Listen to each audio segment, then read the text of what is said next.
I've gathered some of C.S. Lewis's thoughts and quotes about writing that I think are really useful. So let's start with a technical one that personally I love. Don't use adjectives which merely tell us how you want us to feel about the things you're describing. I mean, instead of telling us the thing is terrible, describe it so that we'll be terrified. You see, all these words, horrifying, wonderful, hideous, exquisite, are only like saying to your readers, please will you do my job for me? Like I said, I love this tip, but not out of elitism or snobbishness. Instead, out of a belief that trying to describe things, especially things that are really hard to describe, like feelings, makes you a better writer. It's a workout for your writing muscles. I also think it leads you further into developing your own recognizable style and voice, and readers can detect that. How you approach describing something or writing something becomes a trademark of yours, and readers might not even be that aware of it, but they'll notice it. They'll know it's you. Personally, I think that's a really good thing. I love the idea of readers reading a paragraph and knowing that I wrote it just by the way it's written. On the other side of that though, using words that are already there for you to use is no doubt quicker and easier. So if that's important to you, if that's the sort of thing that you're looking for, yeah, absolutely. You might want to use these words. Another advantage, I suppose, is that readers know immediately what these words mean. They know immediately what you're getting at. There's no ambiguity in your writing. Clarity is really important in storytelling. Obviously, you have to get your message across to your reader and you have to make it as easy for them as you can. But I don't think those simple cookie cutter words are the only way to do that. But like I said at the start, putting in the hard work, approaching those hard to describe things and trying to figure out how to approach them, I think will eventually pay off and you'll be able to make things as clear as those cookie cutter words, but with your own style and your own personality. So that's what I would recommend you do. Always prefer the plain, direct word to the long, vague one. Don't implement promises, but keep them. This reminds me of writing essays at school or university when I had, 3,000 words to hit, and my mantra then was, why use 3 words when I can take up 9? The opposite approach, I think, is generally a better idea for writing, both in how many words you actually use and which words. Bear in mind, if you want as many people as possible to enjoy your stories, write them in a way that can be understood by as many people as possible. You might have a fantastic vocabulary, but just bear in mind, not everyone speaks your language or has your education or access to a dictionary, but they're all still people. And why would you not want to speak to them in a way that they can understand? It's really easy to assume everybody that's reading your book has access to the internet and can just look up a very specific word on Google if they want to do that. But first of all, not everyone has access to the internet.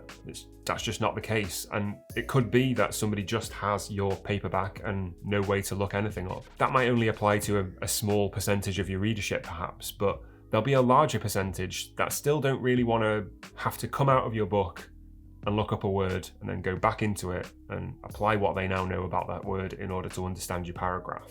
I'm a fan of Cormac McCarthy, for example. I enjoy his work, but I have to look up words all the time when I'm reading his stuff because there's just very hugely specific words in there, and I just think you could have just said lamp, you could have just said path, but he doesn't. And some people love that, and some people will be absolutely angry at me for dumbing down something or suggesting you dumb down your writing. I'm not saying dumb down your writing. I'm saying pitch your writing to as many people as possible because you want as many people as possible to enjoy your story. And also, by using ridiculous words that nobody's ever heard before, you're vastly reducing the amount of people that are going to understand what you're talking about. And for me, writing is all about making an emotional impact, making a reader feel some shared part of the human condition that you also feel. And you're not going to do that with a 12-syllable word, I don't think, necessarily.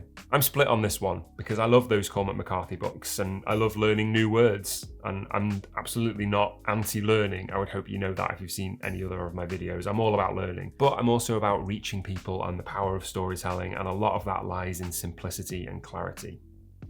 So that's what I take away from that. I just want to take a few seconds to remind you about the developmental editing service that I run on my website. If you've got a piece of a novel or some short fiction that you really would like some feedback on, check out the link in the description or scan the QR code on screen. Right, back to the video. Take great pains to be clear. Remember that though you start by knowing what you mean, the reader doesn't, and a single ill-chosen word may lead him to a total misunderstanding. This obviously follows on from what we were just talking about, and it's really easy to forget about this when you're writing at pace especially. You can completely forget about context when you're thinking about where you've got to go next, where you've just come from, whether you're nailing what you want to nail in the moment. You can forget that there's information that your readers just don't have yet. It's also really easy to assume you've been clear and that you've nailed something and you've really made it stand out on the page. But then when you actually give it to a reader, their eyes are drawn to other places. They think other things are the significant part of that sentence or that paragraph. I've seen this before. My wife reads everything that I write. And sometimes I'll be thinking, I wonder if this is clear enough. And she'll say, I picked it up, because my wife is that kind of reader. She picks up absolutely everything. I can't get plot twists past her for love nor money. But not everybody would pick up that stuff. Some people would just breeze right past it. And then if you've spent the time to put 5 different hints into your book for an eventual plot twist and the reader's missed a couple of them, the impact is going to be significantly reduced, I think. You're not going to do yourself justice. So making sure you're being clear in the moment is just critical, I think. This applies especially if mystery is a big part of your story. It's an absolute minefield because you have to balance saying just enough to make sure something lands in the mind of the reader, but also not saying too much to give things away.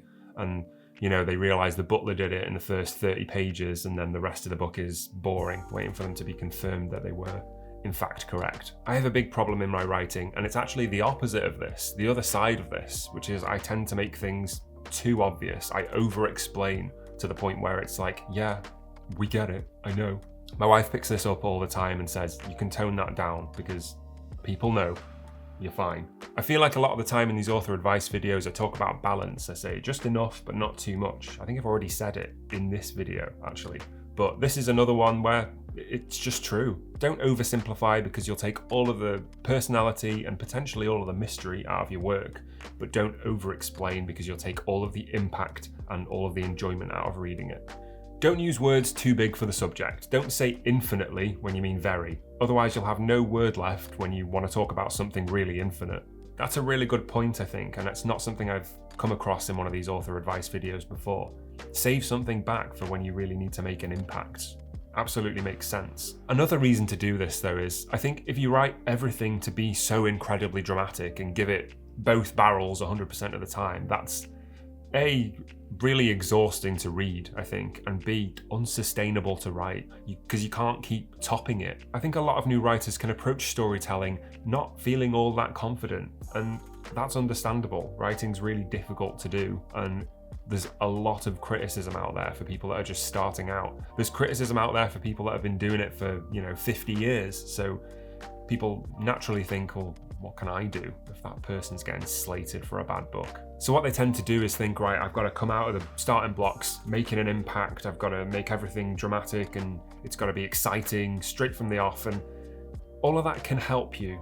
It can send you down the right path and you can start a really interesting story that way. But what it can also do is mean you burn all of your energy in the first couple of chapters and then you feel like you've got nowhere to go but down. There's going to be peaks and troughs in every single book. That's inevitable. Not every single page can be an absolute banger. But that's something I think you start to feel as you grow in confidence and you write more and you start to think, oh, it doesn't really matter if it starts a little slow. I can fix that later, or I can just improve things just a little bit or pick up the pace in editing a little bit. But if you're first setting out, starting your very first story or your first novel chapter, and it feels too slow, I can immediately see why you'd be like, oh my God, I'm bad at writing. This is slow and boring. And then, yeah, maybe you'd ramp up the drama. But I would say if you're new to writing and that feels like you can hear yourself a little bit in that, just take it a little more calmly.